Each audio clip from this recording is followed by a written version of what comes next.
Last video, the name of my article was The Investigation of Reflecting Reading Comprehension Strategies on the Teaching Environment Among Pre-Service Classroom Teachers. I chose this article because I'm interested in the perspective of a pre-service teacher because I'm thinking about doing some future research with this population. So I wanted to get some ideas from this particular article and to see which research method that they used for collecting their data. So Askin, Pilton, and Korubeva 2018 conducted a study that investigated comprehension strategies used by pre-service classroom teachers. And the purpose was to define the reading comprehension strategies considered by pre-service classroom teachers to be applicable in the classroom and their practical designs related to these strategies. The researchers used a qualitative design, and they interviewed 140 pre-service teachers. And they concluded that the participants used more pre and post strategies when teaching their students to comprehend a narrative text. The researchers argued that teaching students to comprehend is the most important skill one could teach. They also argued if students are not fluent readers, they are at risk of not accomplishing the purpose of reading, which is to comprehend. So when I read this part, it made me think about some of the teachers in my school. Some of them are satisfied with just word calling. And when it comes to comprehension, we're finding that the students can say the words or know most of the words, but they really are not comprehending. But they're still pushing them to or placing them on the next reading level, which is defeating the purpose. Because if you can't comprehend the story, it doesn't matter if you know all the words. If you can't comprehend it, then that's probably not your independent reading level. So right now we have this debate going on about that particular situation. So the researchers of the study believed it was important to investigate pre-service teachers' perspective on reading comprehension to advance the literature around comprehension. So they sought to answer the following questions. Which reading processes do pre-service classroom teachers prefer to use in reading comprehension strategies? Can pre-service classroom teachers reflect reading comprehension strategies on educational environment fully and correctly? Which pre-reading comprehension strategies do pre-service classroom teachers prefer to use?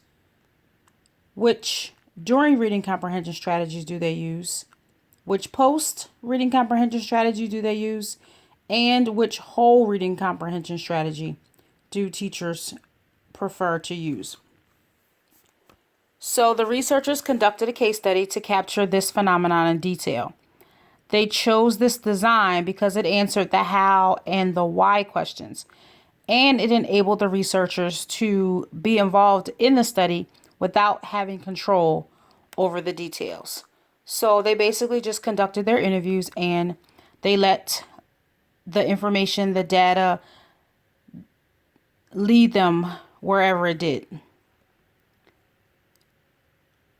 So in this study, they discussed previous studies by multiple researchers. So Tarabin et al. 2004 focused on reading strategies as analytical and pragmatic. So analytical strategies involved making inferences, thinking about what was read, how it could be used later, and correcting predictions that were previously made. The pragmatic strategies involved retaining information from the text by taking notes, underlining important information, highlighting points that stick out, and rereading. I noticed with the pragmatic strategy, not too many teachers, especially in the younger grades, really use this particular strategy. They focus more on the analytical. So Cogman 2008 conducted a comprehension study with 239 pre-service teachers. Oh, wait a second.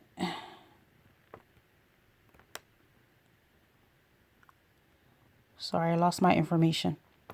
Okay.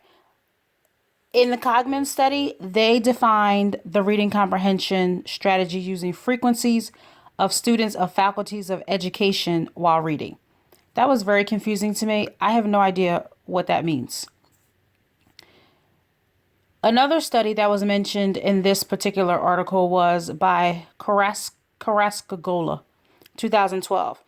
And that researcher conducted a study that investigated whether pre-service teachers use analytical over pragmatics.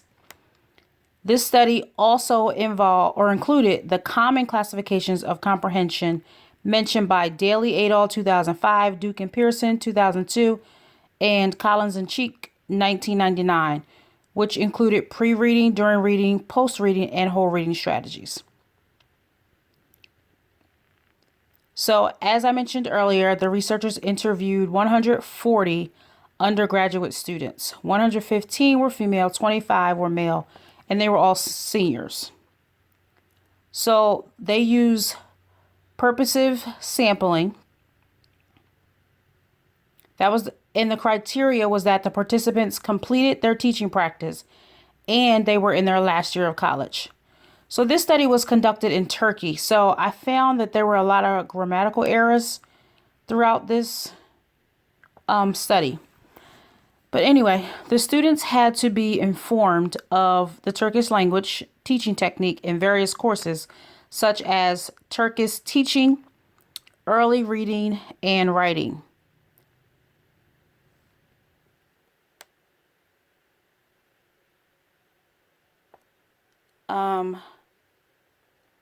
So one thing that that really stuck out to me was that there was such a large number of students for a qualitative study. So I'm assuming that this was labor intensive. But I also believe that if it was a smaller number of pre-service teachers, they would have provided the in-depth necessary to contribute to the literature, since this is one of the reasons why the researchers conducted it in the first place. So they did not discuss how long it took to record and transcribe the interviews, but I'm just going to assume that it took a long time, because when I conducted a qualitative research over the summer in qualitative research course, it took me about 5 hours to transcribe and analyze the information. So it had to be coded, which they coded it in this article as well.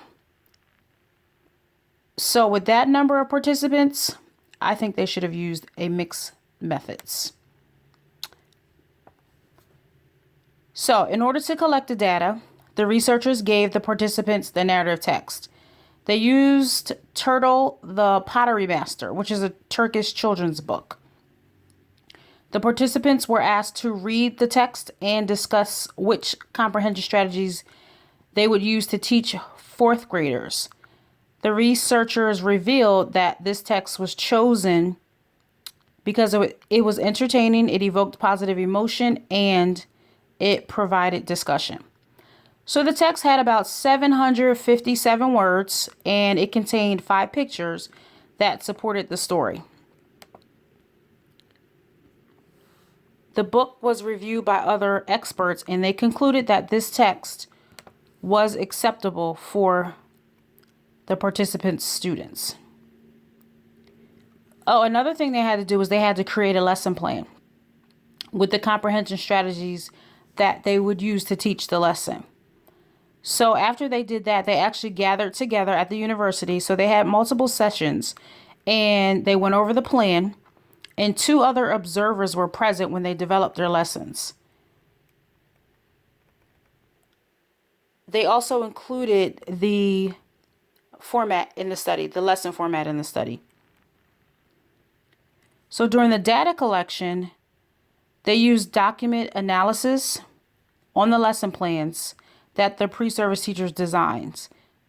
So there were tables included to explain which strategies were used the most by the pre-service teachers. Half of the teachers developed lessons using whole reading process. Again, whole reading is pre, during, and post. 26% used pre and post strategies, and 6% used during reading strategies. So it has been concluded that the pre-service teachers in this study used more pre and post reading strategies than during reading strategies when they are teaching their comprehension lessons. 50% of the teachers use whole reading strategies, meaning pre, during, or post. So not necessarily all three. It could have been one of the three. They found that most used pre and post reading strategies and very few used during strategies, which was also very interesting to me because I know when I teach my lessons, I focus on whole reading strategies. And when you're teaching a text or when you're reading a text, especially in my small groups, you have to stop. You have to make sure that students are comprehending what they're reading. So actually, I would say I spend most of my time in the during reading process. But my opinion about this article, it was a pretty interesting article, but I think it would have been more impactful if the researchers would have included which strategy was the most effective for teaching comprehension. Well, now that I think about it, it should have been all three. Not necessarily, pre is more effective for teaching comprehension or post. It definitely should be all three. So the researchers of this study suggested that pre-service teachers incorporate pre, during, and post reading strategies when they are teaching students to read. They also suggested interviewing veteran teachers to discover which strategies they use when teaching students to comprehend the text. So that would have been very interesting to find out. So that concludes my video of comprehension, and that is my last video for this class. Thank you, ladies, so much for commenting on my previous videos. See you in Zoom on Tuesday.